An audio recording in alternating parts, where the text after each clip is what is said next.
ഊറ്റിയേ കേറ്റിയേ സ്വർണം ചെമ്പായി മാറ്റിയേ സ്വർണപ്പാളികൾ മാറ്റിയേ ശാസ്താവിന്ദനമൂറ്റിയേ സ്വർണം കട്ടവനാരപ്പ സഖാക്കളാണേ അയ്യപ്പ ലോഹം മാറ്റിയതാരപ്പ സഖാക്കളാണേ അയ്യപ്പ.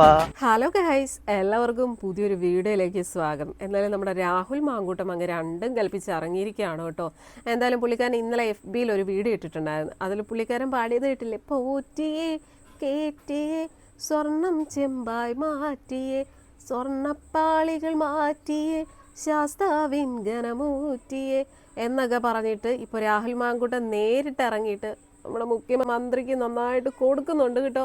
എന്തായാലും ഇപ്പോൾ രാഹുൽ മാങ്കൂട്ടത്തിൻ്റെ കുറേയധികം വീഡിയോസ് വരുന്നുണ്ട്. അതായത് പുള്ളിക്കാരൻ ഈ പ്രാവശ്യം ഇലക്ഷനിൽ മത്സരിക്കുന്നില്ല എങ്കിൽ പോലും പുള്ളി ചെയ്യേണ്ടതായിട്ടുള്ള കാര്യങ്ങളെല്ലാം വളരെ കൃത്യമായിട്ട് ജനങ്ങൾക്കൊരു ബോധവൽക്കരണം തന്നെയാണ് കൊടുക്കുന്നത്. കാരണം ഈ ഒരു 10 വർഷം ജനങ്ങൾ അനുഭവിച്ചത് ഇനിയും അങ്ങനെ ഒരു അവസ്ഥ വരരുത് എന്നതുകൊണ്ട് തന്നെ നല്ല രീതിയിൽ രാഹുലിൻ്റെ ഭാഗത്തു നിന്ന് ഒരു ബോധവൽക്കരണം ജനങ്ങൾക്ക് കൊടുക്കുന്നുണ്ട്. എന്നാലും രാഹുൽ മാങ്കൂട്ടത്തിന് പറയാനുള്ള കുറച്ച് കാര്യങ്ങളൊക്കെ നമുക്കൊന്ന് കാണാം.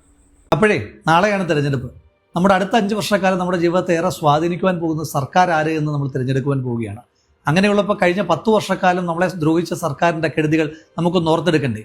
ഓർക്കുന്നില്ലേ, PSC പരീക്ഷ എഴുതി പാസ്സായതിനു ശേഷവും ഒരു ജോലിക്ക് വേണ്ടി നമ്മൾ ഭിക്ഷയാചിച്ചും കയ്യിൽ കർപ്പൂരമേന്തിയും ഒക്കെ സെക്രട്ടേറിയറ്റിലേക്ക് ചെന്നിട്ട് നമ്മളെ ചവിട്ടി പുറത്താക്കിയതിനു ശേഷം ശിവരഞ്ജിത്തിനെയും നസീമിനെയും പോലുള്ള SFIക്കാർക്ക് പിൻവാതിലൂടെ ലക്ഷക്കണക്കിന് പാർട്ടിക്കാരെ തിരികെ കയറ്റിയ സർക്കാരെ നമുക്ക് മറക്കുവാൻ കഴിയും? നമ്മളെല്ലാരും പോവാ, വീട്ടിൽ പോവാ.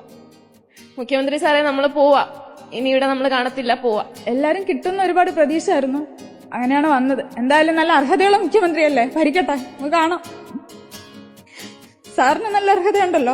ഇനി എന്ത് പ്രതീക്ഷ ഉള്ള ഒരു പ്രതീക്ഷയായിരുന്നത്, അത് ഇന്നിവിടെ ഞങ്ങൾ ചാരത്തിൽ മൂടി വെച്ചേക്കുവാ. ഇനി ഇങ്ങനൊരു പ്രതീക്ഷയില്ല. നമ്മൾ റാങ്ക് ലിസ്റ്റ് കാലാവധി അവസാനിച്ചതോടെ വനിതാ സിവിൽ പോലീസ് ഓഫീസേഴ്സ് ഉദ്യോഗാർത്ഥികളുടെ പ്രതീക്ഷകൾ കൂടി അസ്തമിച്ചിരിക്കുകയാണ്. കഴിഞ്ഞ 18 ദിവസങ്ങളായി സെക്രട്ടേറിയറ്റ് പടിക്കലിൽ കഴിയാവുന്നത്ര പ്രതിഷേധങ്ങൾ രേഖപ്പെടുത്തിയിട്ടും സർക്കാരിന്റെ കണ്ണു തുറക്കാൻ ഇവർക്ക് ആയില്ല. അങ്ങനെ ഹോൾ ടിക്കറ്റും റാങ്ക് ലിസ്റ്റും അടക്കം കത്തിച്ച് പ്രതിഷേധിച്ചാണ് ഉദ്യോഗാർത്ഥികൾ സെക്രട്ടേറിയറ്റിന് മുന്നിൽ നിന്ന് മടങ്ങുന്നത്. ആ കത്തിയത് അവരുടെ പ്രതീക്ഷകൾ കൂടിയാണ് എന്നുള്ളതാണ്. ഒരുപാട് ആൾക്കാർ ബുദ്ധിമുട്ടുന്നുണ്ട്.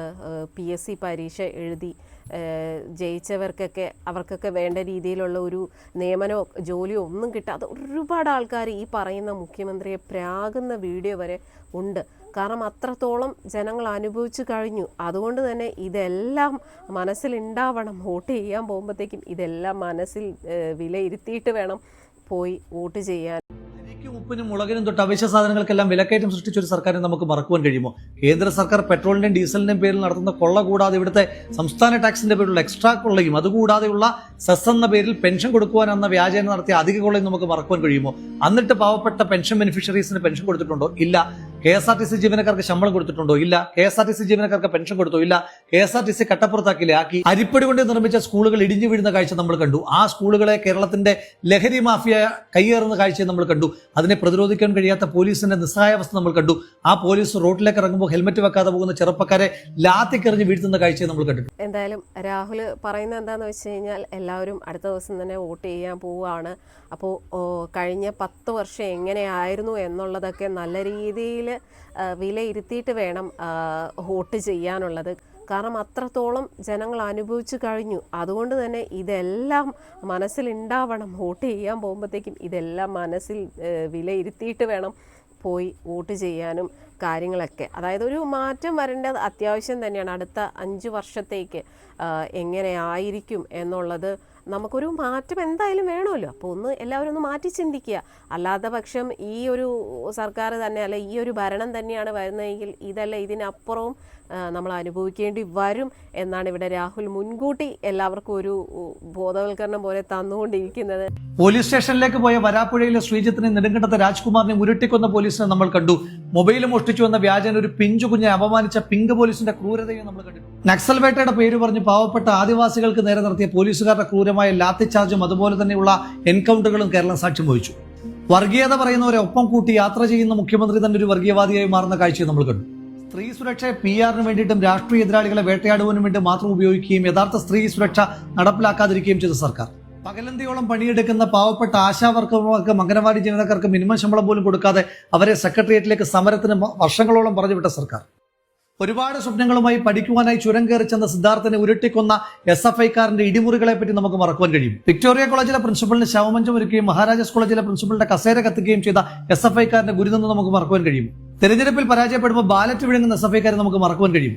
പാവപ്പെട്ടവന് ലൈഫിലൂടെ വീട് നൽകാതിരിക്കുകയും മുഖ്യമന്ത്രിയുടെ കാലിത്തൊഴുത്തിന് ക്ലിഫ് ഹൗസിൽ 42 ലക്ഷം രൂപ അനുവദിക്കുകയും ചെയ്ത സർക്കാരിന്റെ ദൂർത്തും ഇരട്ടത്താപ്പും നമുക്ക് മറക്കുവാൻ കഴിയും. പാർട്ടി അനുഭാവി ആയിരുന്നിട്ട് കൂടി ADM നവീൻ ബാബുവിനെ ക്രൂരമായി അധിക്ഷേപിച്ച് കൊലപ്പെടുത്തിയ CPM നേതൃത്വത്തെ നമുക്ക് മറക്കുവാൻ കഴിയും. CPMകാർ സമരം ചെയ്ത് പൂട്ടിച്ച കേരളത്തിലെ വ്യവസായ സ്ഥാപനങ്ങളെ പറ്റി നമുക്ക് മറക്കുവാൻ കഴിയുമോ? ആന്തൂർ സാജനെ കൊന്നതിന് ശേഷം ആ സാജന്റെ ഭാര്യയെ പോലും അധിക്ഷേപിച്ചത് നമുക്ക് മറക്കുവാൻ കഴിയും. ശരത് ലാലിനെയും കൃപേഷിനെയും ഷുഹൈബിനെയും അരിയിൽ ഷുക്കൂറിനെയും കൊന്നൊടുക്കിയ CPMന്റെ നരാധമ രാഷ്ട്രീയത്തെ നമുക്ക് മറക്കുവാൻ കഴിയും. അഭിമന്യുവിനെ മറന്ന് SDPIയുമായിട്ട് കൂട്ടുകൂടുകയും ധൻരാജനെ മറന്ന് RSSുമായി കൂട്ടുകൂടുകയും ചെയ്ത CPMന്റെ വർഗീയ രാഷ്ട്രീയ പ്രീണനത്തെ നമുക്ക് മറക്കുവാൻ കഴിയും. 2016 കേരളത്തിന്റെ ആകെ കടം 1,60,000 നിന്ന് 2026 ആകുമ്പോഴത്തേക്കും 4,60,000 വർദ്ധിപ്പിച്ച് കേരളത്തെ കടക്കണിയിലേക്ക് തള്ളിവിട്ട കേരള സർക്കാരിന്റെ സാമ്പത്തിക ദൂരത്തിനെ പറ്റി നമുക്ക് മറക്കുവാൻ കഴിയും. വെള്ളക്കരം വർദ്ധിപ്പിച്ച, വീട്ടുകരം വർദ്ധിപ്പിച്ച, വൈദ്യുതി ചാർജ് വർദ്ധിപ്പിച്ച, ബസ് ചാർജ് വർദ്ധിപ്പിച്ച, കോർട്ട് ഫീസ് ചാർജ് വർദ്ധിപ്പിച്ച, ബർത്ത് സർട്ടിഫിക്കറ്റ് തൊട്ട് ഡെത്ത് സർട്ടിഫിക്കറ്റ് വരെയുള്ള എല്ലാ സേവനങ്ങളുടെയും ചാർജ് വർദ്ധിപ്പിച്ച ഈ സർക്കാരിന് നമുക്ക് മറക്കുവാൻ കഴിയും. കാട്ടാനകളും കാട്ടുമൃഗങ്ങളും നാട്ടിലിറങ്ങി മനുഷ്യന്മാരെ പട്ടാപ്പകൽ ചവിട്ടിക്കൊല്ലുന്ന കാഴ്ച നമുക്ക് മറക്കുവാൻ കഴിയും. കാട്ടുമൃഗങ്ങൾ നാട്ടിലേക്ക് ഇറങ്ങി മനുഷ്യന്റെ കൃഷിയെ നശിപ്പിക്കുന്ന കാഴ്ച, ആ കാഴ്ചയെ നിസ്സംഗതയോടുകൂടി നോക്കി നിൽക്കുന്ന സർക്കാരിന്റെ മനോഭാവത്തെ നമുക്ക് മറക്കുവാൻ കഴിയും. ഡിപ്ലോമാറ്റിക് ചാനലിലൂടെ സ്വർണം കടത്തിയ മുഖ്യമന്ത്രിയുടെ വലങ്കൈയായ ശിവശങ്കറിനെയും ശബരിമലയിൽ നിന്ന് സ്വർണം കടത്തിയ മുഖ്യമന്ത്രി ഇടങ്കൈയായ പത്മകുമാറിനെ നമുക്ക് മറക്കുവാൻ കഴിയുമോ? സ്വർണ്ണക്കടത്തിനെ നമുക്ക് മറക്കുവാൻ കഴിയും.